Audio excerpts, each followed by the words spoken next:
So I've been doing a lot of thinking lately about letting our emotions be what inspires us to sing, letting them prompt us to open our mouths and express them through melody. And I've been asking, at what point in our lives does it become socially and culturally unacceptable to break into spontaneous song? By what age are we supposed to be socialized out of it? And at what point in our lives do we start to feel that culturally imposed pressure to be good at singing and the shame and embarrassment when we aren't?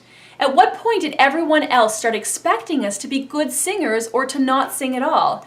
I know young moms who are afraid to sing lullabies to their babies because their voices have been the brunt of jokes and insensitive comments such as, "Don't quit your day job."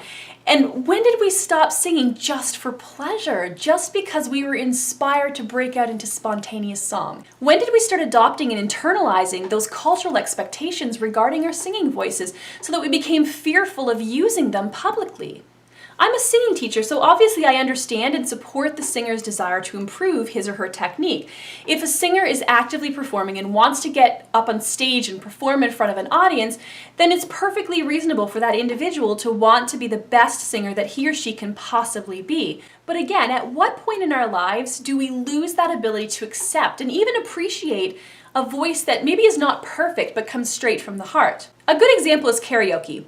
It used to be about people, typically drunk people, getting up on stage and just singing a song that they loved. And it didn't matter how terrible they were. They did it because it was fun, and the audience always clapped and cheered and applauded their efforts and courage, no matter how terrible their singing was. Now true, the audience was also likely too intoxicated to care if they sang off key, but karaoke was an opportunity for everyone, no matter how bad a singer they were, to get up on stage and perform unapologetically.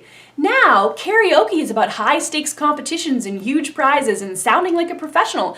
I've worked with a couple hardcore karaoke singers. They take lessons and are serious about improving their technique. And obviously there's nothing wrong with that, but where does that leave the individual who just wants to sing for fun? So this is my littlest one, who's 3. Ting ting, rapping ding. Ting ting, rapping ding. Hello, my name is Elder Price.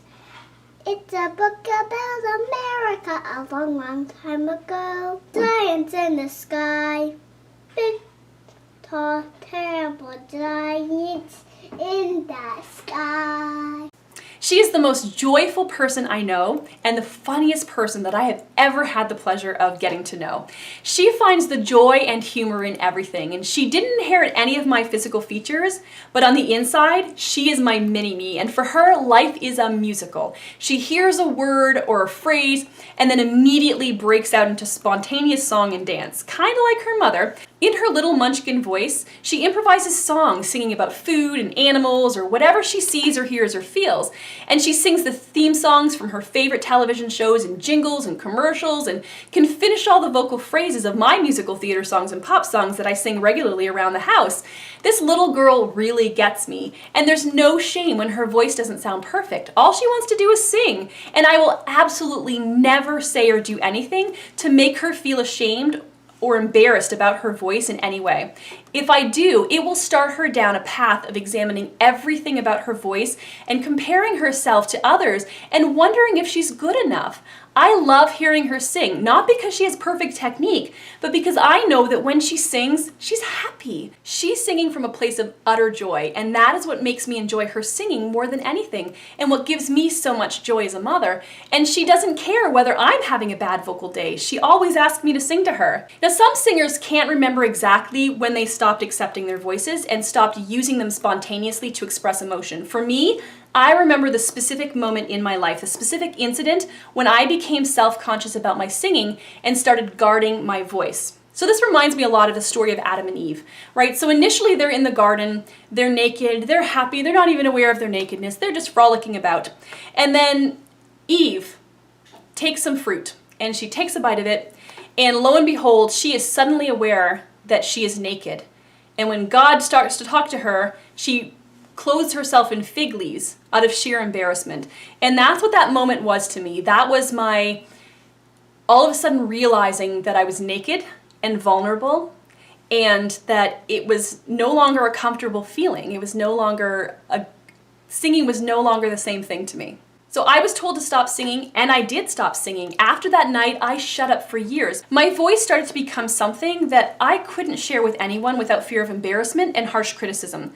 It had to be perfectly polished in order for it to be worthy of being heard, and my awareness of its inherent imperfection created a great deal of anxiety in me, and it still does to this day. I don't think I've ever fully recovered from that.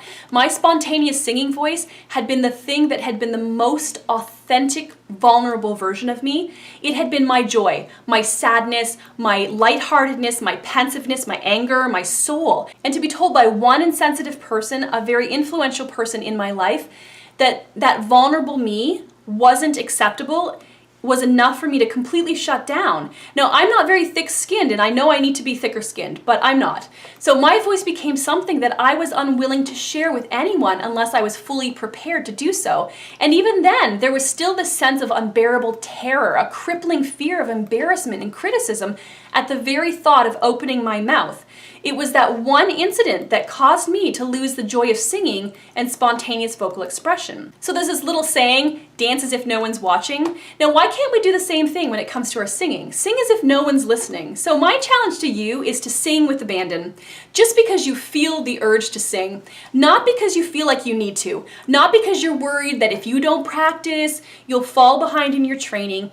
If you feel inspired to sing, let that feeling overtake you, no matter where you are. Don't analyze your technique. There are times for that, of course, but don't sing solely for the purpose of improving and reaching your long-term singing goals. Sing just because you want to. Sing just for the sake of singing, and don't worry about being heard by anyone else around you. And if, for now, you only feel comfortable doing this in the privacy of your own home when there is no one else in the house at the time, then so be it.